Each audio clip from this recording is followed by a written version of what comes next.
Hello students. Today we are discussing about our next topic which is solubility of solids in liquid. देखिए solubility को discuss करने से पहले हम कुछ टर्म्स को डिफाइन करते हैं, जैसे dissolution. What is dissolution? Dissolution क्या होता है? देखिए मैंने इस बीकर के अंदर वाटर लिया और इस वाटर के अंदर शुगर को डाल दिया. We add sugar in it. Sugar को डालने के बाद मैंने इसको स्टिर किया, घुमाया. आपने क्या देखा? यहाँ पर एक सॉल्यूशन बन गया, जो कि किसका सॉल्यूशन बन गया? आपका शुगर का सॉल्यूशन बन गया. क्लियर? देखिए किसी सॉलिड को किसी लिक्विड के अंदर घोलने की जो प्रोसेस है, मीन्स डिजोल्व करने की जो प्रोसेस है, वही प्रोसेस क्या कहलाती है? आपकी डिसोल्यूशन कहलाती है. Means the process of dissolving a solute, means आपका अगर सॉलिड फॉर्म में है तो solute in a liquid is known as dissolution. ये एक प्रोसेस क्या कहलाती है? आपकी डिसोल्यूशन प्रोसेस कहलाती है. Second one is crystallization. Crystallization देखिए, अगर इस शुगर सॉल्यूशन को मैं यहाँ नीचे से हीट कर दूं, तो देखिए आपका जो वाटर है वो वेपर्स की फॉर्म में इवेपोरेट हो जाएगा. यस और नो? और लास्ट में आपके पास एक सॉलिड फॉर्म का क्या मिलेगा? शुगर मिलेगा. क्या मिलेगा? शुगर. मीन्स शुगर किस फॉर्म में आ जाएगा? दोबारा से आपका सॉलिड फॉर्म में आ जाएगा. तो एक तरह से, या फिर अगर मैं ये कहूँ आपको कि इसी सॉलिड्स के अंदर मैं एक क्रिस्टलाइजेशन प्रोसेस करवा दूं इस सॉल्यूशन के अंदर, ताकि आपका सॉलिड जो है वो क्या हो जाए? सेपरेट आउट हो जाए. मीन्स किसी सॉलिड का आपका किसी सॉल्यूट का दोबारा से सॉलिडिफाई होना क्या कहलाता है? आपका क्रिस्टलाइजेशन कहलाता है. यहाँ पर आपका जो शुगर था ये अभी डिजोल्व प्रोसेस के अंदर, या मतलब डिजोल्व फॉर्म में प्रेजेंट है वाटर के अंदर.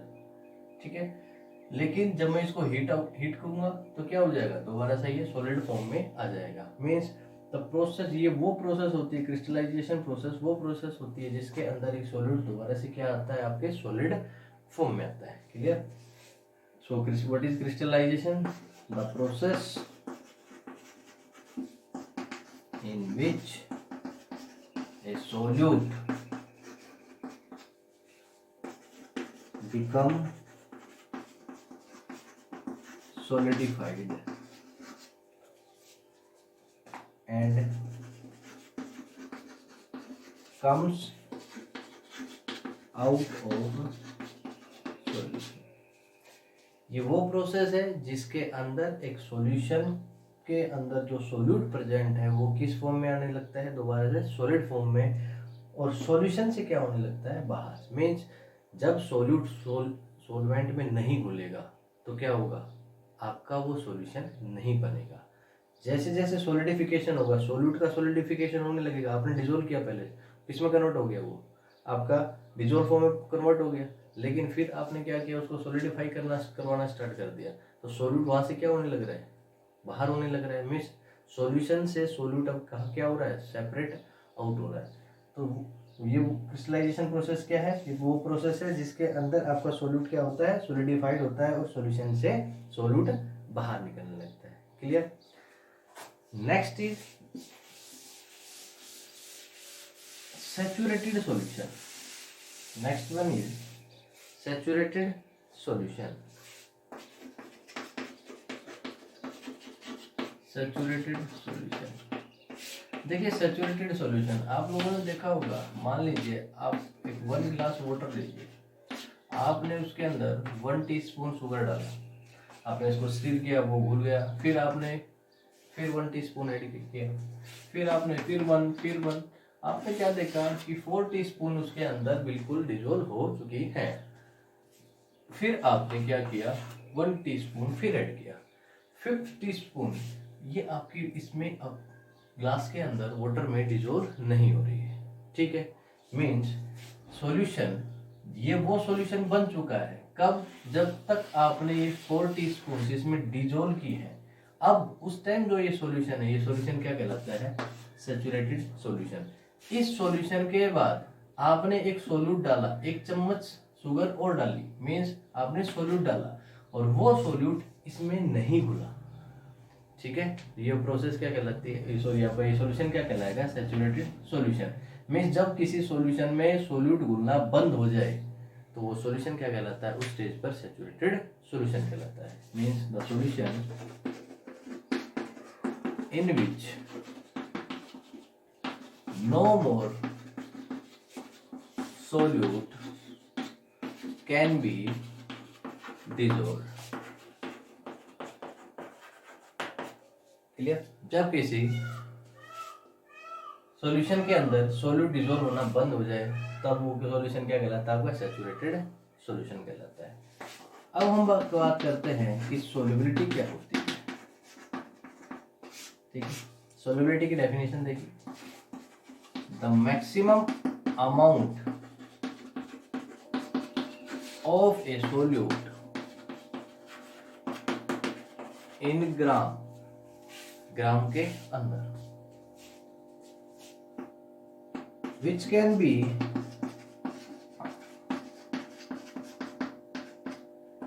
dissolved in 100 gram of a liquid to form a saturated solution is known as solubility।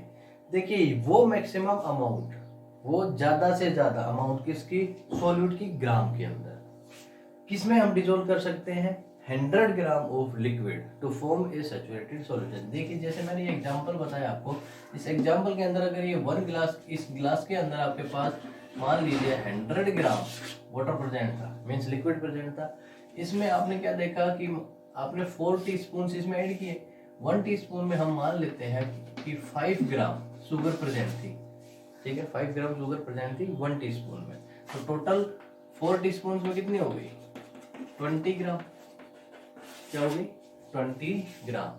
20 gram dissolve होने के बाद फिर आपने जब ऐड किया इसमें 1 टीस्पून, तो आपने क्या देखा कि वो 1 टीस्पून बिल्कुल भी ऐड इसमें, या मैं कहूँ डिजोल्व नहीं हुई है। इट मीन्स यहाँ पर इसकी सोल्युबिलिटी कितनी हो गई, 20 ग्राम। मीन्स इस 1 गिलास वाटर के अंदर आपके मैक्सिमम कितना, उस स्पेसिफिक टेम्परेचर पे कितना आपका सोल्यूट डिजोल्व हो सकता है, 20 ग्राम, ठीक है। तो शुगर, देखिए टेम्परेचर वेरिएंट भी होता है, जहाँ जिस टेम्परेचर की हम बात कर रहे हैं, जब रूम टेम्परेचर की बात कर रहे हैं, अगर रूम टेम्परेचर पर हम डिजोल्व कर रहे हैं तो ओनली उसी टेम्परेचर की बात होगी।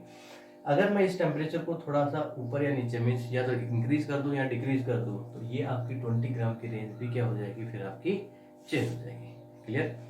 Now next is the factors affecting the solubility.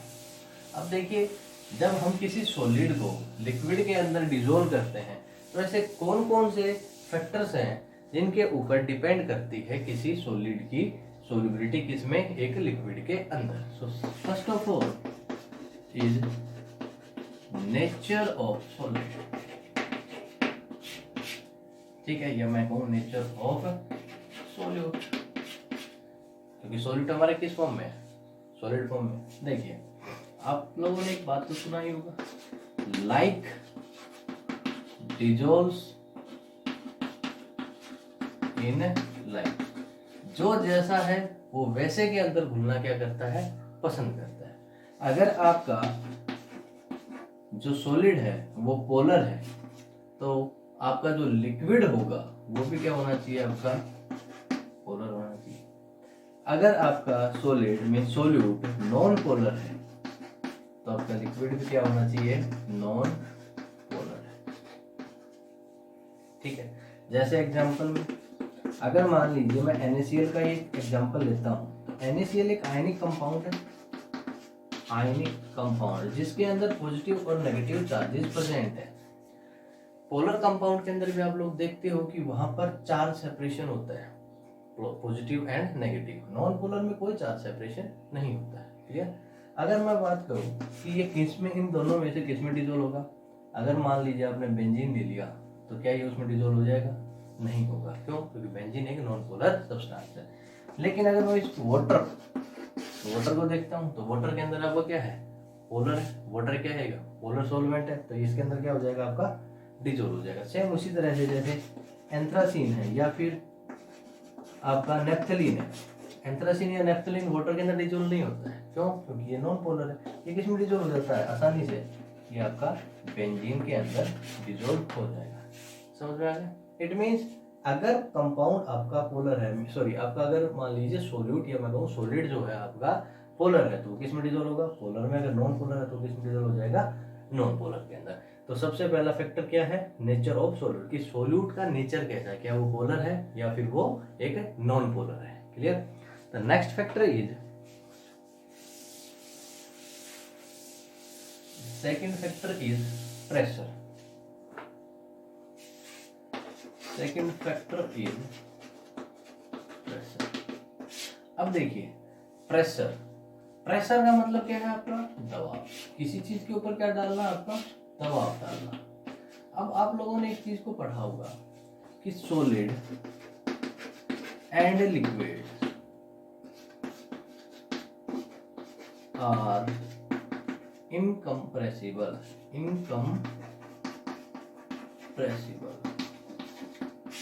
Incompressible का मतलब हम इन पे दबाव डाल के इनके पार्टिकल्स को पास नहीं ला सकते। क्यों? क्योंकि सॉलिड के पार्टिकल्स तो पहले ही बहुत पास है, थोड़ा बहुत ही कम अमाउंट में। लिक्विड जो है वो कंप्रेसिबिलिटी को शो करते हैं, ठीक है, लेकिन वो अमाउंट भी बहुत ही ज्यादा कम होता है as comparison to gases. Gases में पार्टिकल्स आपके बहुत दूर होते हैं, वो पार्टिकल्स बड़ी आसानी से क्या होते हैं? आपके पास आ जाते हैं। ठीक है, तो आपने गैस को क्या किया? कंप्रेस किया, दबाव डाला और उनके मॉलिक्यूल्स को पास ले आए। लेकिन अगर मैं देखूं सॉलिड एंड लिक्विड्स में, तो सॉलिड एंड लिक्विड्स में दोनों ही कैसे आपके इनकम्प्रेसिबल है। अगर इनकम्प्रेसिबल है मींस इनके प्रेशर की वजह से इनके मॉलिक्यूल्स पे कोई दबाव नहीं पड़ रहा है। इट मींस इनकी सोल्युबिलिटी पे भी कोई इफेक्ट नहीं पड़ेगा। क्यों? क्योंकि यहाँ पर आपका सोलवेंट कौन है? लिक्विड है। सोल्यूट कौन है? सॉलिड है। ठीक है, आपका सोल्यूट क्या है? सॉलिड। आपको सॉल्यूशन बनाना है मींस सोलवेंट कौन है आपका?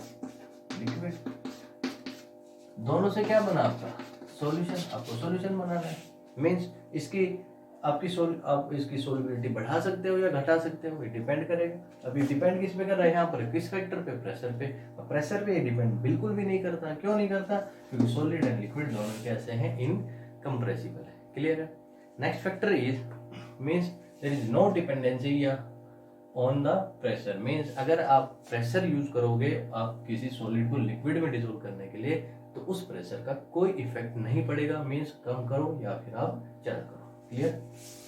Next one is temperature. Third is temperature. देखिए टेम्परेचर के केस में आपके टू टाइप्स हैं। अगर मान लीजिए आपकी जो डिसोल्यूशन प्रोसेस है, अगर आप किसी सॉलिड को मींस सॉल्यूट को लिक्विड में डिसॉल्व कर रहे हो और उस वक्त आपकी जो प्रोसेस है वो एंडोथर्मिक प्रोसेस है। एंडोथर्मिक मींस आपने solute plus solvent plus endothermic process है, तो हीट क्या होगी? आपकी यूज होगी, उससे क्या बना है? आपका सॉल्यूशन। तो देखिए ये आपकी इक्विलिब्रियम फेज में होगी। यहाँ पर आप ली-चैटलियर प्रिंसिपल लगाएंगे। ली-चैटलियर प्रिंसिपल क्या कहता है कि आप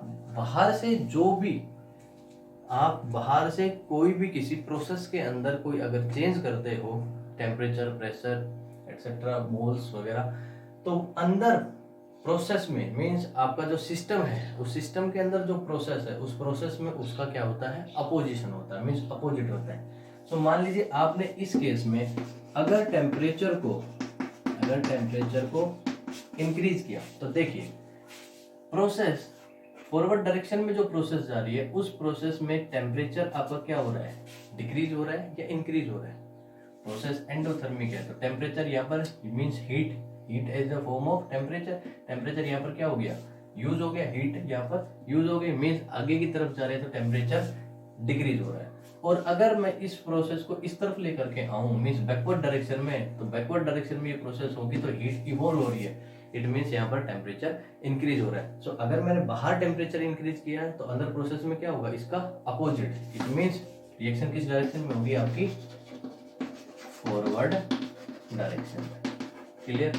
इसी का बिल्कुल जस्ट अगर हम अपोजिट कर देंगे मींस टेम्परेचर को डिक्रीज करेंगे तो इसका अपोजिट क्या होगा, मींस रिएक्शन किस डायरेक्शन में प्रोसीड करेगी, जिस डायरेक्शन में आपका टेम्परेचर इंक्रीज होगा। तो बैकवर्ड डायरेक्शन के अंदर आपका टेम्परेचर क्या हो रहा है, इंक्रीज हो रहा है। अगर आपकी dissolution process, next one is dissolution process exothermic है, तो एक्सोथर्मिक है तो सोल्यूट प्लस सॉल्वेंट सॉल्यूशन बनाएंगे और प्लस में क्या हीट इवॉल्व होगी। फिर वही लीचेटल प्रिंसिपल लगेगा। अगर मैं टेम्परेचर को इंक्रीज करता हूं तो देखिए फॉरवर्ड डायरेक्शन में टेम्परेचर बढ़ रहा है, मींस प्रोसेस में क्या हो रहा है, जब प्रोडक्ट बन रहा है तो हीट इवॉल्व हो रही है, मींस प्रोसेस में टेम्परेचर बढ़ा।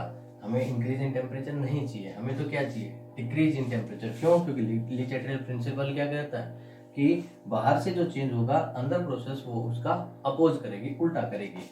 तो टेम्परेचर अगर हम बाहर से इंक्रीज करते हैं तो इस डायरेक्शन में तो टेम्परेचर बढ़ रहा है, तो बैकवर्ड डायरेक्शन के अंदर टेम्परेचर डिक्रीज हो रहा है, मींस रिएक्शन किस डायरेक्शन में आएगी आपकी, बैकवर्ड डायरेक्शन में। रिएक्शन कहाँ आएगी, बैकवर्ड डायरेक्शन। अब देखिए जब बैकवर्ड डायरेक्शन के अंदर रिएक्शन आ रही है तो यहाँ पर सॉल्यूशन से सोल्यूट और सॉल्वेंट अलग हो गए हैं। इसका मतलब ये है कि यहाँ पर सोल्युबिलिटी क्या होगी, डिक्रीज होगी। मींस अगर आपके पास प्रोसेस एक्सोथर्मिक है और आपने बाहर से टेम्परेचर को बढ़ा दिया तो वहां पर आपका सोल्यूट डिसोल्व नहीं होगा। ठीक है। वहीं अगर मैं प्रोसेस जब बात करूं एंडोथर्मिक की, एंडोथर्मिक के केस में अगर मैं टेम्परेचर को इंक्रीज करता हूं तो सॉल्यूशन की तरफ मींस प्रोडक्ट में हीट इवॉल्व नहीं हो रही, तो प्रोसेस किस तरफ जा रही है, लीचिटल प्रिंसिपल के अकॉर्डिंग फॉरवर्ड डायरेक्शन में। तो एंडोथर्मिक प्रोसेस के अंदर मैं टेम्परेचर को इंक्रीज करूंगा तो सोल्युबिलिटी बढ़ेगी, और एक्सोथर्मिक प्रोसेस के अंदर अगर मैं टेम्परेचर को इंक्रीज करूंगा तो सोल्युबिलिटी डिक्रीज होगी। इसलिए मुझे यहाँ पर इसका क्या करना पड़ेगा, टेम्परेचर डिक्रीज, ताकि रिएक्शन कहाँ आ जाए आपकी, फॉरवर्ड डायरेक्शन में। क्लियर। सो इस लेक्चर में इतना ही, नेक्स्ट लेक्चर में नेक्स्ट टॉपिक डिस्कस करेंगे।